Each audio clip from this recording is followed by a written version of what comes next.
Well, the 2CV is out of storage. It's back home. Let's talk about it right after this.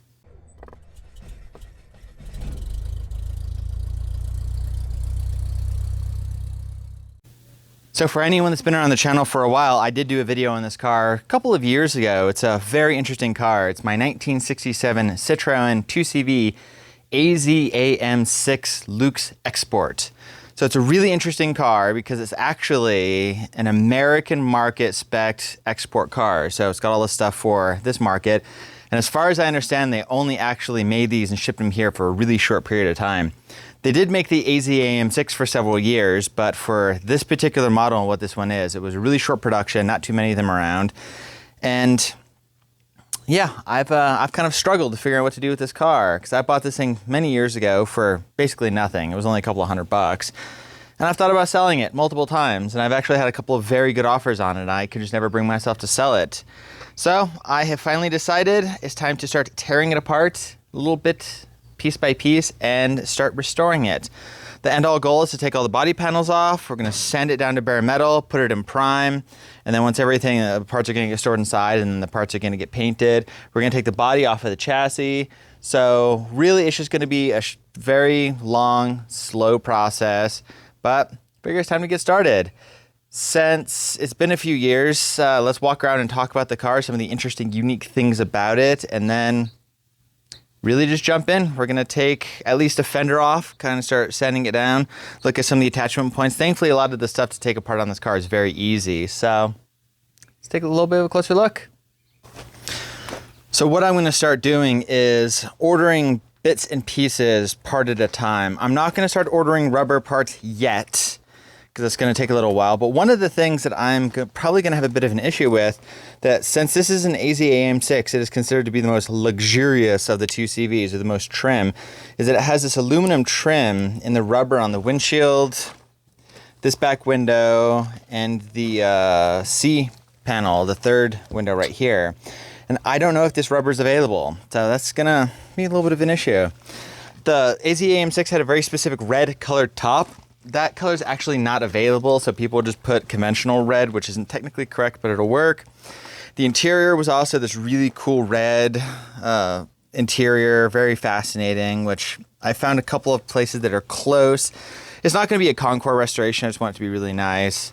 So you got the mile per hour speedometer, you got the shift knob with the ring in it, the bumper. The wheels were painted the gris rose, the kind of gray reddish color. I don't know if you can get the grayish proper filler panels that are correct for an Azam 6. I'm probably just gonna have to go with the conventional gray color. A lot of the trim thankfully is fairly good. The grill's bad, but thankfully I actually do have another one of those. This does have the 602cc with the traffic clutch, so it has a centrifugal clutch on it. It's kind of an interesting setup. I believe this is an 18 horse Omni 6 engine, essentially. So we'll go ahead and pull the engine transmission, just clean it up. It actually starts and runs perfectly fine, oddly enough. And then there's a little bit of rust that we're gonna have to cut out and clean. But when we get the body off of the chassis, yeah, it'll be fun. And there's a few stuff like the mirror's broken. A lot of these lenses are okay. They're kind of faded, so I'm gonna see if I can find replacements of those. The taillight lenses themselves are missing. The actual inner portion, the bulb holders are still there. And the T-handle for the trunk is missing. But thankfully, a fair amount of these parts are available.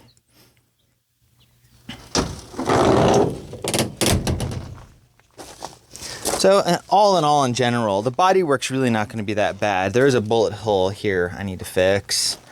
You know, it's a little bit of stuff right here on the fender. Now, all in all, it won't be too terrible. Yeah, it's going to be some work, don't get me wrong, but it'll be fairly manageable. Oh, and on the headlight buckets, you can see the Dietz New York, made in USA. So those are the big seal beam American spec headlights. And those lenses are not easy to get, but they are available out of Europe. So really my thought process, honestly, is, you know, for what I paid for this car and what it is, I'll never be able to replace it. It's 2CVs are definitely not cheap, and especially getting a nice one are pretty expensive. And the later cars, they're okay. They're great. The 602s, I mean, I'd love a yellow and black Charleston, but they're way too expensive. And there's just something kind of romantic about these earlier cars, especially with the centrifugal clutch and the earlier pedals that go through the floor, not hinged from the kind of the bulkhead area.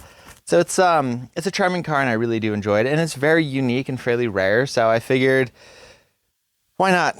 Let's tear it apart and clean it up, paint it, and slowly restore it. Like I say, it's gonna take a while, but if you bite it off one piece at a time, probably get it done eventually. So let's pull a fender. Maybe sand it a little bit. And thankfully, in general, a lot of the body panels on 2CVs are very easy to get off. The hood slides off, the front fenders come off easily. These filler panels were barely held in, so those come off pretty easy. The doors slide off. The vent right here for the fresh air comes off. The deck lid, the rear fenders, and then all you get down to is just the bare body. And there's no roof. Basically from the windshield all the way back, when you take the deck lid off, there's nothing. So not a huge amount on the body, thankfully, but the fenders are fairly easy. Let me actually grab the lug wrench, because that's how we can take them off. First thing, we'll open up the hood, because there's two nuts.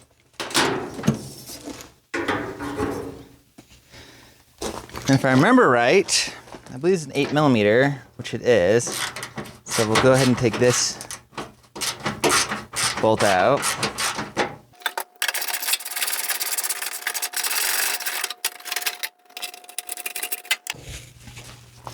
And let me bring you a little bit closer, and we'll look at the mounting points. There's 1, 2, 4 that hold the fender on. So right up front, there's one there, one on the headlight bar, one right there. And then if we look right inside here, if it'll focus, I'll show you on the other side. There's one right there on the corner.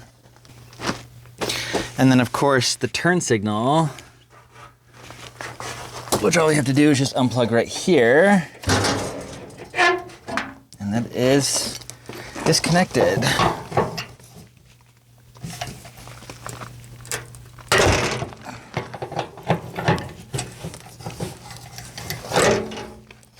And recently that was a few weeks ago, just sprayed some penetrating oil on all the fasteners, so it wouldn't be too difficult to get them off.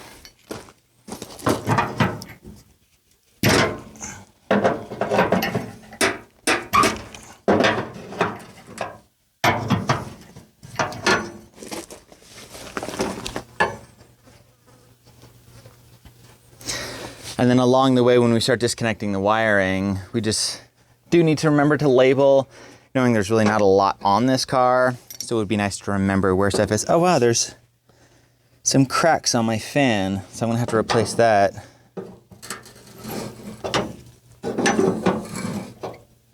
But we will get into mechanical stuff later. I figure just spend a little bit of time doing some sanding and body stuff. It'll eventually get there.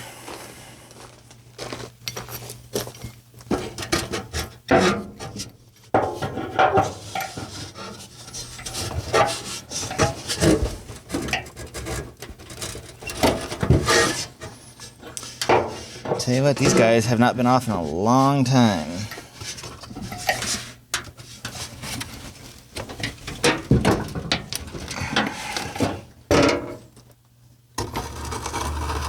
That lower one's pretty stubborn.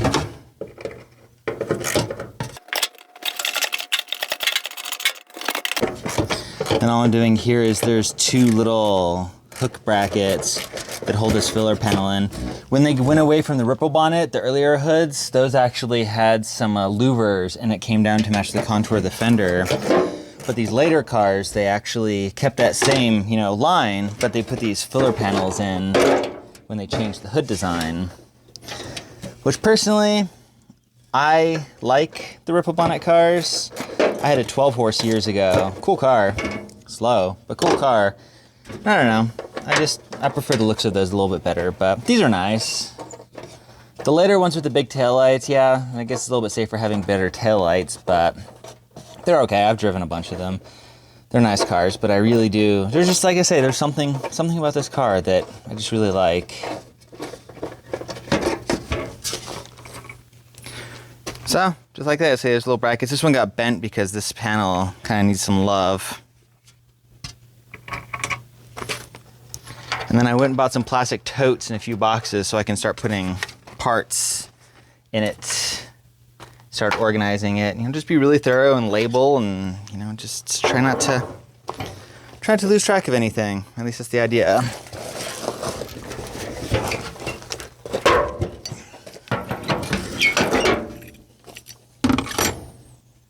And a few of them you don't actually have to take them out all the way. I did, but everything is now disconnected and bolted, and all we do is go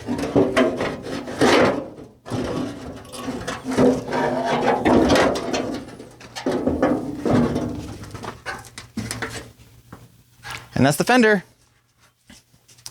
So welcome to the complete and utter disaster of my garage. I'm currently in the process of going through a lot of stuff right now and trying to just reduce. I have too many things, too many parts, and I have to get rid of stuff. So I got a bunch of totes, boxes, and I am cleaning and organizing, putting a bunch of parts up for sale, and trying to make some sense of everything I have, and trying to focus more on important projects. And yeah, so in turn, that means my garage is a complete disaster. But along the way, I can get some stuff done here and there. So I'll go ahead and take off the lens for this front indicator. Hopefully, at least that's the idea.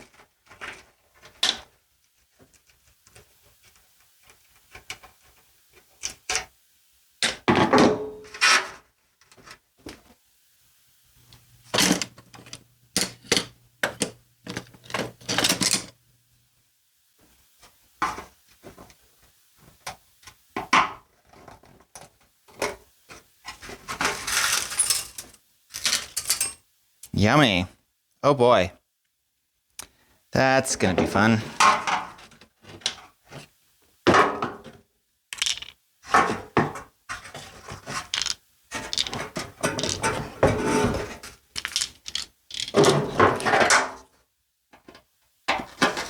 There's no way these are, oh, wow, okay. I hope these are savable. If not, I'm gonna have to see if I can source something, because these are grungy.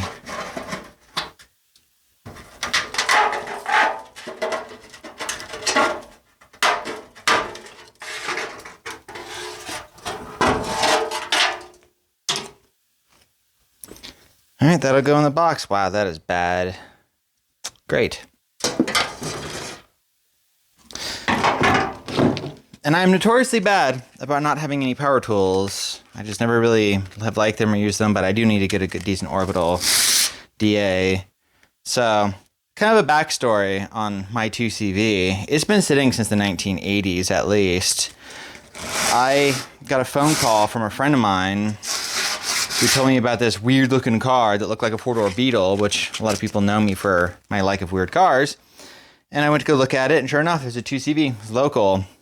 And the lady was actually going to have it hauled off to the scrapyard. So I gave her a few $100 and took it home, and yeah, there it sits now.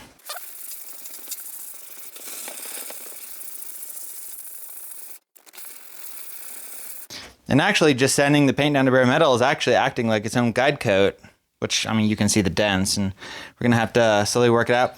I've never really done body work. I kind of have a little bit here and there, but to this level, never really been my thing. So I have a good friend of mine that's a body shop guy, so I've been picking his brains a bunch and asking him a bunch of questions. So I've got some of the ideas and basics down, but I really need an orbital DA because, oh my god, I cannot sand this whole car down by hand. It'll take me 1,000 years.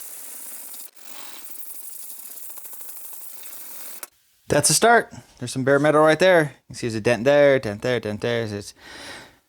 I do have a couple of hammers, some dies, a few things that I kind of know how to do. So we're just gonna kind of play around with it, and overall in general, this metal is fairly thin, so that does create its own complications, but you know, we're just gonna try. So I need power tools though. That will be the next. Maybe I'll go to Cheap Depot today and go buy a orbital center. But anyways, so yeah, first piece, we'll start working on this, get it down to where we need it to be.